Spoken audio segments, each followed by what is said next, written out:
Welcome everyone. This is step 9 of building a RAG application using LangChain.js. In the previous step, we went through the process of using a component, a LangChain component called retrieval-augmented, which builds the chain that is responsible for accepting a question, searching through the vector store, getting the relevant documents, passing these relevant documents to the LLM, and giving us back a response. Now, the problem with this component is that it is deprecated. This was part of version 1 of LangChain. In version 2, it works, but it's deprecated, and they mentioned that this will be removed from in version 3, as you can see here. Now, the good thing about the LangChain is that you can find, when I hover here, you will see that I find all this relevant information, and also they provide an example that we can use to replace the retrieval-augmented, the deprecated component. So if I scroll down, I can see through this IntelliSense mode that there's some code that I can use and replace the deprecated code with what they suggest. So in this step, we're just going to replace this deprecated retrieval-augmented with the suggested code and get some slightly different setup. So first of all, we have a few new imports in this step. We have this chat prompt template, this create staff documents chain, create retrieval chain. Basically, these are three components that we are going to be using to create a retrieval-augmented chain. So this is a little bit less abstract than retrieval-augmented chain. So we see a lot of steps and a lot of components. But this is the suggested way, so this is how we're going to implement this. The part that is changing in this step is the create chain, of course. Before, in the previous step, in step 8, we had this retrieval-augmented chain from LLM. The suggested code can be found on this link, so if you want to check the code that I'm going to be using here, you can check this link. So what are we seeing happening here? So first of all, we're going to use a chat prompt template. A chat prompt template is basically a helper method, a helper component from LangChain, which allows us to create prompts that we can pass into the LLMs that is are going to provide some features, some nice features. For example, in this case, we this chat prompt template from template is going to create a prompt that will contain this text, and this provide these two placeholders. This special bracket notation allows us to provide the value from variables. The variables must be named input and context. So basically, this is these are like two placeholders that will be replaced by actual text in the next steps. So this creates kind of like a placeholder. So we will get a prompt template, and as we will move forward, we will be using it and replacing this with actual text. So this is what this step is doing.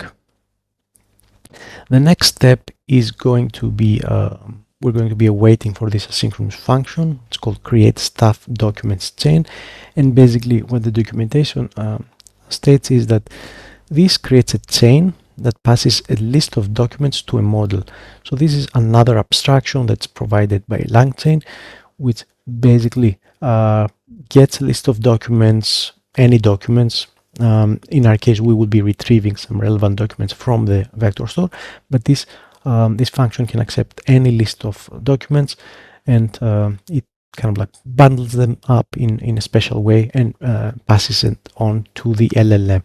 So this is a small chain that accepts a list of documents and passes it to an LLM.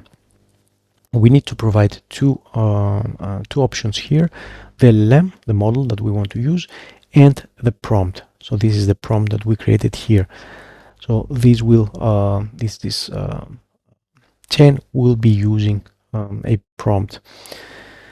On the next step, we're using another helper method called create retrieval chain, which is going to create a retrieval chain that retrieves documents and then passes them on. So basically what we're doing here, or what we're seeing here from the code, from the suggested code, is we are creating two chains that we will be using them to get the results that we want. So we have one chain here. We create one chain that has one particular task, and then we're using this chain, so we're combining this with another chain to get back another chain that will give us the results that we want. This is something that you can do in LangChain. You can create small chains and then combine them with other chains, or place them in a specific part of another chain and so forth. So it's kind of like the building blocks of LangChain.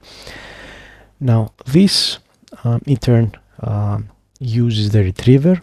So apart from this chain, we need to pass in a retriever, and these two chains together will give us the result that we want, the behavior that we want, which is to ask a question, go to the vector store, pick the relevant documents, and give us some response from the LLM. So you will find a description of these steps here below. So this is kind of like a rough overview of the chain flow, of how things are going to be working or flowing, let's say, or how these chain steps are going to be executing one after the other. So you can spend some time reading this description. But the basic idea is we replace this code with these extra steps. Of course, you can create your own function and wrap them up in a helper function and have your own abstraction. But basically, this is the suggested way. So we get the chain and we return it. We make it available to the class, and then we have this helper method, still the same, that gives us access to the chain. So once we initialize the class, we get an object. This object has this method that, once executed, gives us access to the chain that was returned by this other method. And now we have this chain here in this variable. The method that we use is still the invoke. The thing that changes from the previous step, if you remember, you use the query here property. In this case, we need to use input, because this will be passed, this input, this object with the property input and our text will be passed to this prompt template. So the input here will be replaced by the contents of the input property. So all this will go and replace that special input placeholder. It will create a prompt and then start the whole chain reaction, which is create a prompt, retrieve relevant documents based on this text from the vector store, grab the vectors, or the embeddings as they are called, convert them into text, pass them onto the LLM along with this prompt, and then give us back an answer. So at the final step of the chain, the LLM will accept this, will be accepting this prompt. The input will be containing our question, and the context will contain all the text, all the text that we got from the vector store. So there's a lot going on under the hood. So we invoke it, and we get an answer. Now this time the answer is a little bit more, a little bit different than the previous step, than the answer that we got from the retrieval QA chain here on step 8. Let's see what we get if I run this code.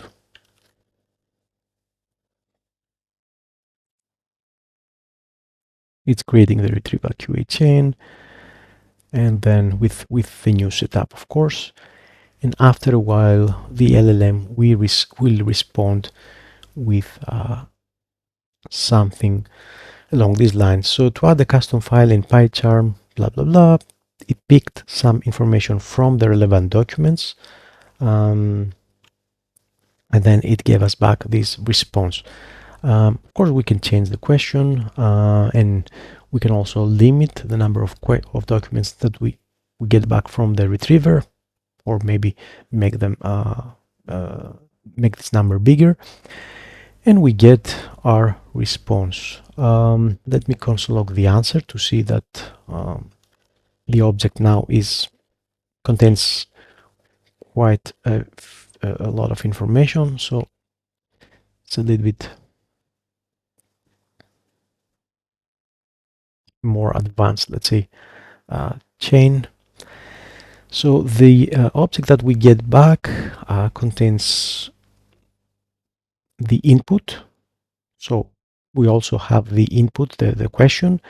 It has a chat history. This is something that you will see in the upcoming steps. So basically, if we want to chat with our LLM and the LLM keeps some history of the previous questions in order to answer the next questions based on some, let's say, short-term memory. This is where the previous responses and questions will be placed. So right now, there's no history. The LLM will respond as if this was the first time that we ask this question, but we have the capability of storing the previous responses and questions and passing them on in the subsequent queries, so that we get a conversation where there's some sort of like short-term memory, so the LLM knows what we were talking from the previous questions. So we have the chat history, we have the context, which is basically an array of documents. So these are the document objects. These are the chunks that are relevant according to our text. They have their own metadata. You will see we have 5 documents. And of course, at the end, we have the answer property that contains the answer. So our QA chain is basically ready. You can test it with other PDFs, and you can change the question, and you can experiment with any kind of PDF that you want. We have one more step to finish up the basic, let's say, QA chain. So I will see you in the next step. Make sure to like, subscribe, and leave your comments below. Thank you for watching. See you in the next video.